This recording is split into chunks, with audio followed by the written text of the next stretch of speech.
Hello everyone, here's a new devlog along with a fresh build for you to try. We've made quite a lot of progress since our last update, so let's take a look at what we've been working on over the past month. First, the release date. Since it's already December, the current estimated launch window is around the Chinese New Year period, in February or March 2026. We're currently focused on testing and debugging, having identified and fixed several issues. At the same time, we continue to polish and optimize the game, such as adjusting story sequences for smoother experience, adding remaining sound and visual effects, and completing unfinished data tables, plus other minor things. Following the last devlog, we released the beta build 877. Unfortunately, that version had numerous issues. Through subsequent testing and feedback, we discovered quite a few bugs. While we had finalized all the story content at that point, players frequently encountered various bugs and progression blockers during gameplay. The good news is, the game can now be fully completed from start to finish. While fixing those progression issues, we also fixed many other bugs with the help of our dedicated community members. Many of the fixes and adjustments are quite minor, so I won't list every single one here. For example, smoother cutscenes with better pacing, text display errors, abnormal rendering of certain characters or objects. The more noticeable changes were listed below. To start with, we added more save points through various locations, and there are one-way fast travel points placed in the background too, but not functional yet.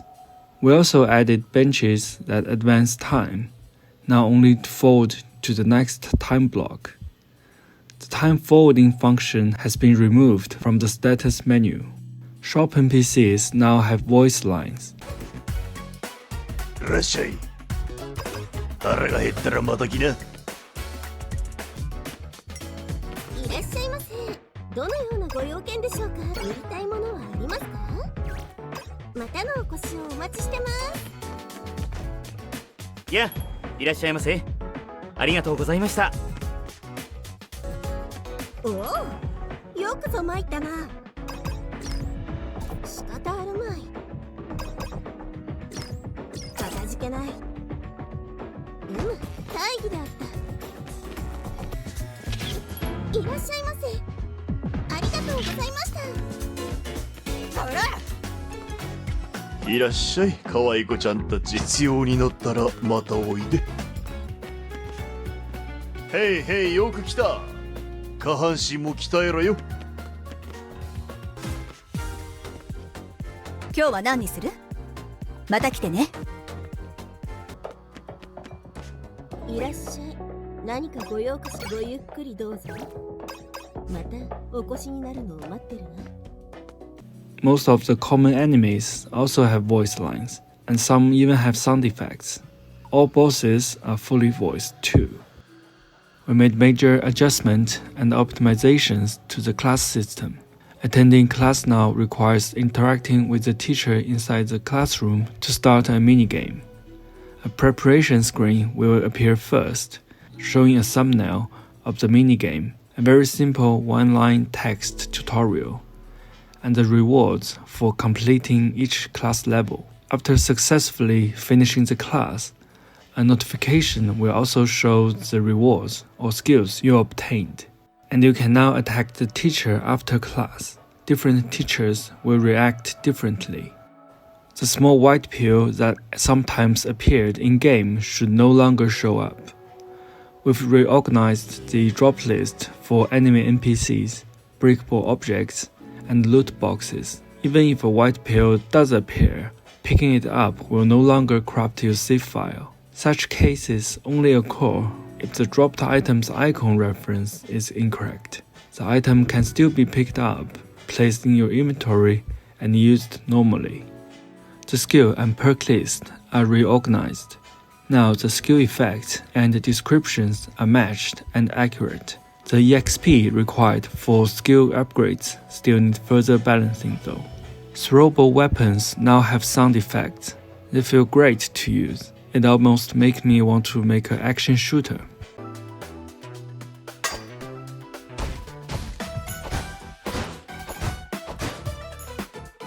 About the weapon durability. When a weapon breaks, a unique sound effect will play. We're also considering adding a visual effect for further emphasis. Raid stage gameplay changes are mostly complete. The raid map layout is now clearer, and the room types are finalized. Apart from learning new moves at the gym, there's a special room may appear in raid stage where defeating the martial arts master inside will teach you a new move. You can now use the toilet in school. トイレトイレ。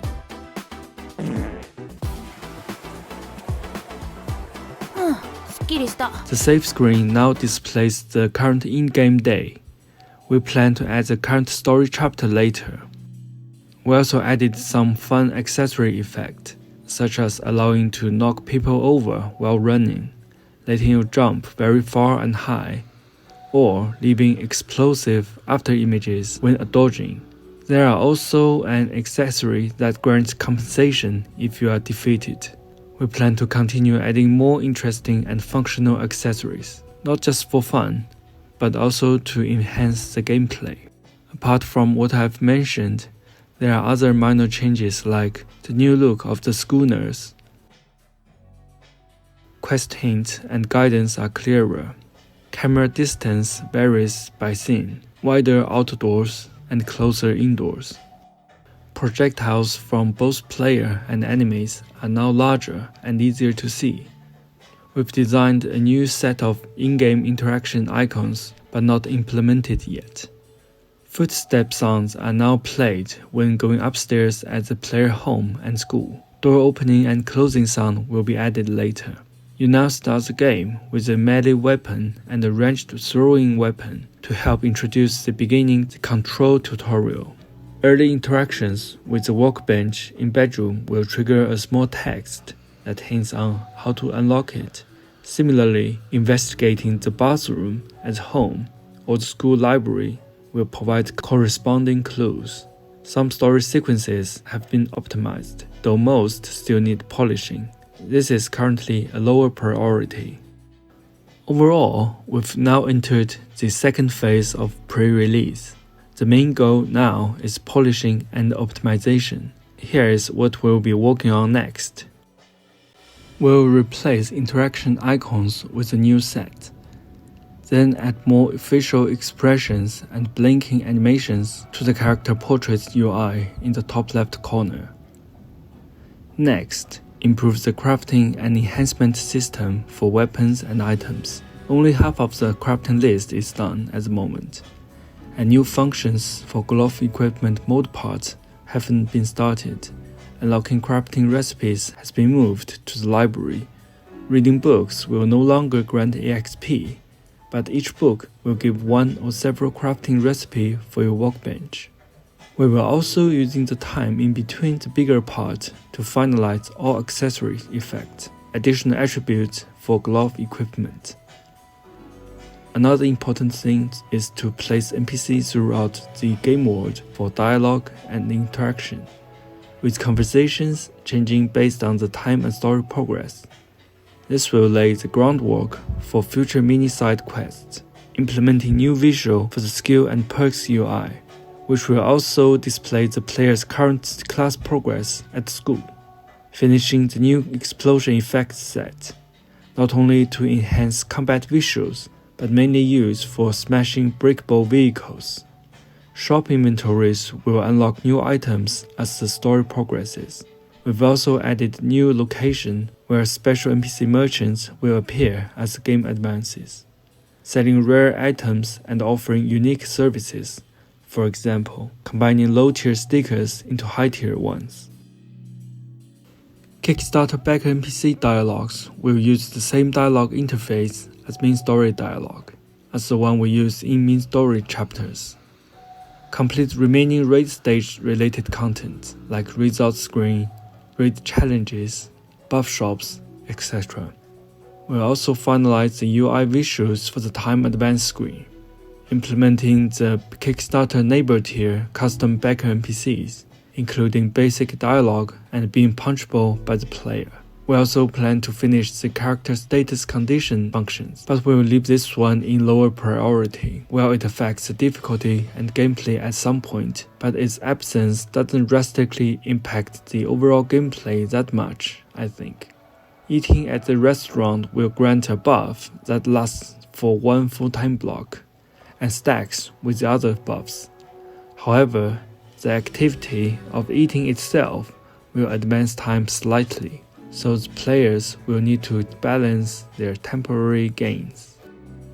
A class schedule board will be added to the first floor of the school building.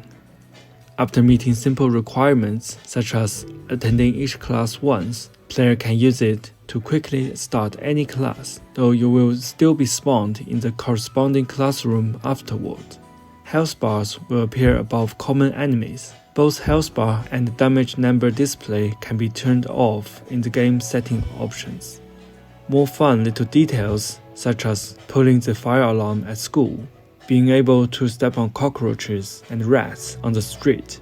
Environmental interactions like hitting a cart will send it rolling forward, damaging enemies in its path, and the interact objects like high voltage boxes, gas tanks, and water pumps in both streets and raid stages will cause AoE explosion damages, etc.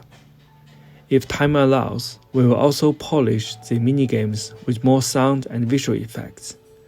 2 minigames are also slated for redesign, which we will complete if possible. The content above should keep us busy until around the new year. Of course, alongside those tasks, we will continue polishing other aspects, story sequences, sound and visual effects, and fix any bugs we find and report it from the community. Once the above tasks are completed, which expected within December, we will shift our focuses to the content expansion phase. This phase has 2 main goals: adding more anime NPCs varieties and implementing the follower and companion system. There are no new common enemy types currently appear after Chapter 5.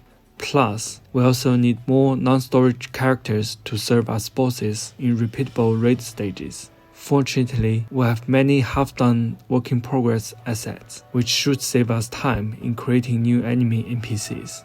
For companion and follower system, this will be implemented in 2 stages.